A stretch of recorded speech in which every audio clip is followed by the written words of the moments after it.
นครหลวงจันทร์จะสุ่มใส่หลายด้านเพื่อเฝ้าระวังบ่ให้เกิดการระบาดของพยาธิไข้เลือดดำในสัตว์เลี้ยงโดยเฉพาะสุ่มใส่ป้องกันการเคลื่อนย้ายสัตว์เข้าสู่นครหลวงจันทร์ปัจจุบันพยาธิไข้เลือดดำกำลังระบาดอยู่ประเทศใกล้เคียงของสาธารณรัฐประชาธิปไตยประชาชนลาวซึ่งพยาธิดังกล่าวเป็นพยาธิติดเป็ดให้แห้งชนิดหนึ่งที่เกิดกับสัตว์เลี้ยงลูกด้วยนมเส้นงัวควายหมูแบ่และอื่นๆซึ่งเฮ็ดให้สัตว์เลี้ยงตายเป็นจำนวนหลายดังนั้นเพื่อกักเก็บความพร้อมรับมือและเพื่อเป็นการเฝ้าระวังป้องกันและสกัดกั้นพยาธิไข้เลือดดำบ่ให้แพร่ลามเข้ามาสาธารณรัฐประชาธิปไตยประชาชนลาวก็คือนครหลวงจันทร์ท่านแสงเพชรจันทเสนหัวหน้าแขนงเลี้ยงสัตว์และการประมงแผนกกสิกรรมและป่าไม้นครหลวงจันทร์ได้ให้สัมภาษณ์ต่อทีมข่าวโทรภาพนครหลวงจันทร์ในวันที่ 6 พฤษภาคม 2025 นี้ว่าภายหลังที่ได้รับเนาะข่าวว่ามีการระบาดของพยาธิไข้เลือดดำเนาะอยู่ประเทศต้นทางประเทศอันเพื่อนบ้านท่านเนาะแล้วพวกเขาก็ได้คุ้นเชี่ยวแล้วเนาะมีการเฝ้าระวังอย่างเคร่งครัดเนาะโดยเฉพาะแม่นเอาอิงใจแกงการของกระทรวงกสิกรรมหันแล้วก็แกงการของกรมเลี้ยงสัตว์และการประมงแล้วก็แกงการของแผนกกสิกรรมป่าไม้นครหลวงวิจารณ์เนาะพวกเขาได้มีจุดเนาะเล็งใส่เรื่องการเฝ้าระวังนี่เป็นหลักเนาะเดี๋ยวนี้เนาะว่าเพื่อป้องกันบ่ให้มันระบาดหรือว่าบ่ให้มันแพร่ลามเข้ามาเนาะโดยเฉพาะแม่นพวกเขาที่สุ่มใจเรื่องการเคลื่อนย้ายสัตว์เข้านครหลวงเวียงจันทน์นี้เพราะว่าอยู่นครหลวงเวียงจันทน์นี้ยังได้นำสัตว์เข้ามาทางภาคใต้ก็โดยเฉพาะก็แม่นอยู่ในเขตใกล้การระบาดนั่นแหละเนาะเพราะฉะนั้นจึงพวกเขาตัวนี้พวกเขานี่แม่นเอาใจใส่เนาะที่สุดเลยเนาะและอันที่สองมาเนาะแล้วพวกเขาก็ได้สุ่มใจในการลงติดตามการเลี้ยงสัตว์ของประชาชนนั้นเนาะโดยเฉพาะมันอยู่เมืองที่มีการเลี้ยงสัตว์ใหญ่หลายนะเนาะเมืองนาจิทองเมืองปากงืมบ่เมืองสังทองเนาะเป็นต้นเนาะอันนั้นก็เป็นเวียกหนึ่งที่พวกเขาก็ต้องได้สุ่มใจคือกันเนาะแล้วอันที่สามมานี้เนาะแม่นพวกเขานี่แม่นได้เข้มงวดอีดีอันนี้เนาะโดยเฉพาะแม่นสัตว์ที่จะเอาเข้าฆ่าอยู่ในโรงฆ่าสัตว์หันเนาะพวกเขาต้องได้กวดก่อนการฆ่านี้แม่นให้มีความปลอดภัยที่สุดเนาะแก้ผู้บริโภคเพื่อพวกเขาที่เฮ็ดให้ผู้บริโภคกันเชื่อมั่นได้จังไดว่าซีนอยู่ในตลาดนี้มันที่มีความปลอดภัยฮะเนาะแม่นสัตว์ก่อนเข้างานฆ่าสัตว์นี่แม่นพวกเขาเข้มงวดที่สุดกวดกาละเอียดที่สุดเลยฮอดแรงที่มาของสัตว์มาได้ใส่เนาะเบิ่งอาการของสัตว์ทุกอย่างแล้วพวกเขาจังที่อนุญาตให้เข้าฆ่าหลังจากฆ่าแล้วพวกเขายังกวดเรื่องชิ้นส่วนสัตว์ซากสัตว์อีกละเอียดอีกว่ามีจุดบ่ใดมีห้องหอยบ่ใดมันอย่างใดเนาะแต่ถ้าว่าพบห้องหอยมันอย่างพวกเขาก็ที่เด็ดขาดเลยบ่ให้ออกจำหน่ายมีแต่ทำลายทีมอย่างเดียวอันนั้นมาตรการที่3ของพวกเขาเนาะมาตรการที่4ของพวกเขาก็แม่นนี่แหละเนาะป้องกันการลักลอบเนาะมันก็อาจจะมีการลักลอบบ่มีอย่างบ่อาจจะมีการระบาดแล้วก็ลักลอบเนาะเพราะว่าชายแดนมันติดจอดกันหลายเลยเนาะกับประเทศเพื่อนบ้านเนาะอันนี้การลักลอบตามชายแดนเพราะว่าการลักลอบตามเข้าตามจุดด้านต่างๆอันนี้พวกเขาก็ได้กำชับละเนาะบอกชี้นำแล้วเนาะอยู่ด้านบรรดาด้านท้องถิ่นด้านประเพณีด้านสากลเนาะแม้แต่จุดกวดกาชัดเข้านครหลวงเวียงจันทน์คืออยู่เมืองปักงืมแล้วก็อยู่เมืองจังทองนี่คันเป็นไปได้พวกเขาที่ตั้งจุดกวดกาจุดนึงอีกอยู่ทางเมืองจังทองนี่เนาะพวกเขาก็กำลังประสานงานกันอยู่ตอนนั้นเนาะนอกจากนี้ยังได้ลงสุกยูส่งเสริมการซักยาป้องกันให้แก่สัตว์เลี้ยงโดยเฉพาะพยาธิไข้เลือดดำและได้ลงเผยแพร่ให้สัตวแพทย์บ้านในบ้านถ้าพบเห็นสัตว์เจ็บเป็นและตายผิดปกติห้ามเด็ดขาดบ่ให้ฆ่าครัว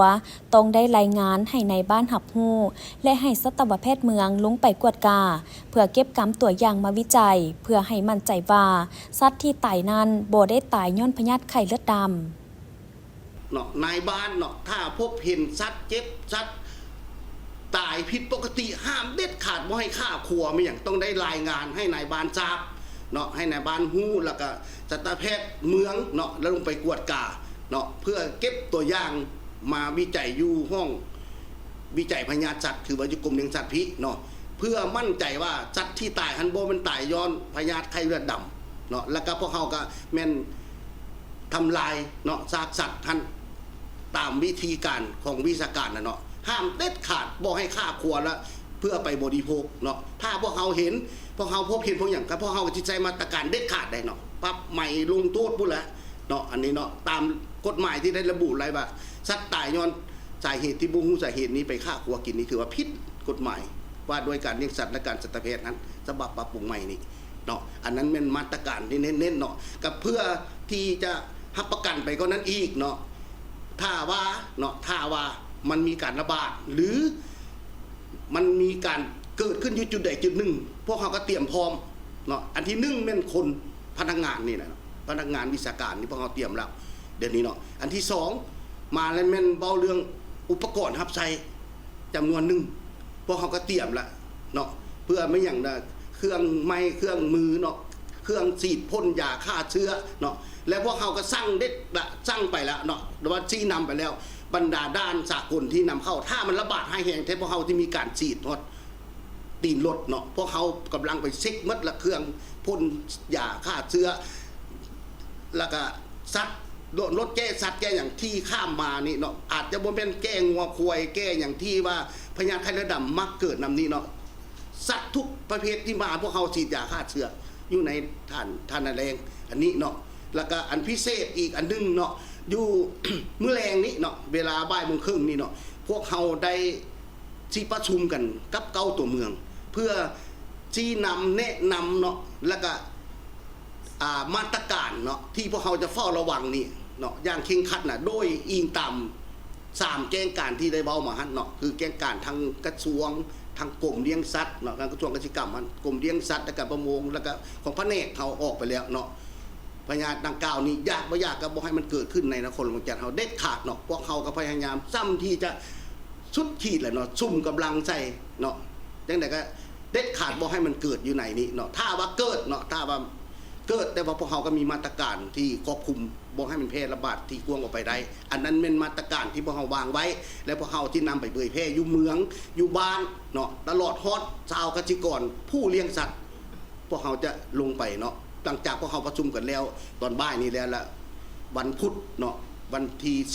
10วันพุธนี้ประมาณวันที่10เนี่ยเนาะพวกเขาจะให้แต่ละเมืองลงแต่ละบ้านเลยเนาะอันนั้นเป็นมาตรการของนครหลวงเวียงจันทร์เนาะเฮาเนาะโดยเฉพาะก็เป็นแขนงเลี้ยงสัตว์แล้วก็แผนกกิจกรรมป่าไม้นครหลวงเวียงจันทร์เฮาเนาะมีมาตรการที่เฝ้าระวังหั่นเนาะเพราะฉะนั้นจึงว่าเรียกร้องมายังบรรดาพ่อแม่ประชาชนเนาะชาวผู้เลี้ยงสัตว์เนาะเดี๋ยวนี้มันก็บ่ทันได้เกิดเทื่อเนาะบ่ทันได้ระบาดเทื่อเนาะอยู่ประเทศเฮาเนาะโดยเฉพาะแม่นพวกข้าพเจ้าได้ติดตามข่าวอยู่แต่เหนือฮอดใต้ยังบ่มีการระบาดเทื่อยังบ่มีการติดเชื้อสัตว์เนาะแต่พวกยังได้ก็ยาพวกเฮาก็ได้ป้องกันไว้เนาะฉะนั้นบ่ให้พ่อแม่ประชาชนนั้นแตกตื่นเนาะก็ยังสามารถบริโภคได้แหละซีนเนาะอยู่ในตลาดนะเนาะแต่การไปซื้อซีนซื้ออย่างอยู่ตลาดได้อย่างก็ให้สังเกตอันใดมันผิดปกติมีจุดดำจุดแดงบ่คือว่าจุดที่อักเสบมีหนองบ่มีอย่างที่ซีนบ่ปกติซีนบ่งามเนาะมันอาจจะมีการลักลอบมาบ่อันนี้เฮาก็เว้าบ่ได้เนาะพวกเขาก็พยายามหลีกเลี่ยงเนาะบ่ให้บริโภคที่นั้นเนาะแล้วก็การบริโภคเนาะก็ให้สุกคั่นแหละเนาะก็ให้กินสุกไว้ก่อนนั่นแหละในระยะนี้เนาะก็หลีกเลี่ยงการสุกดิบๆพันไว้ก่อนเนาะอันนี้แม่นเรียกร้องมาทางพ่อแม่ประชาชนก็คือชาวผู้เลี้ยงสัตว์บ่ให้แตกตื่นเนาะมีสติเนาะมีสติอะไรเนาะบางเทื่อก็ในเฟซนั้นก็ข้าวปลอมก็มีข้าวกินก็มีอันไหนก็อย่างก็ให้เชื่อทางด้านวิชาการพวกเขาเนาะถ้ามีเหตุการณ์อย่างพวกเขาที่ได้แกล้งออกเป็นระยะให้ทราบเพื่อรับประกันบ่ให้นครหลวงเวียงจันทร์เกิดมีการระบาดของพยาธิไข้เลือดดำทั้งแขนงเลี้ยงสัตว์และการประมงนครหลวงเวียงจันทร์ยังได้จัดกล่องประชุมร่วมกับห้องการกสิกรรมและป่าไม้9เมืองเพื่อปรึกษาหารือและแนะนำมาตรการเฝ้าระวังอย่างเข้มงวดพยาธิไข้เลือดดำสามารถติดต่อจากสัตว์สู่คนโดยการสัมผัสและการบริโภคสิ้นสัตว์ที่ติดพยาธิและเฮ็ดให้เสียชีวิตได้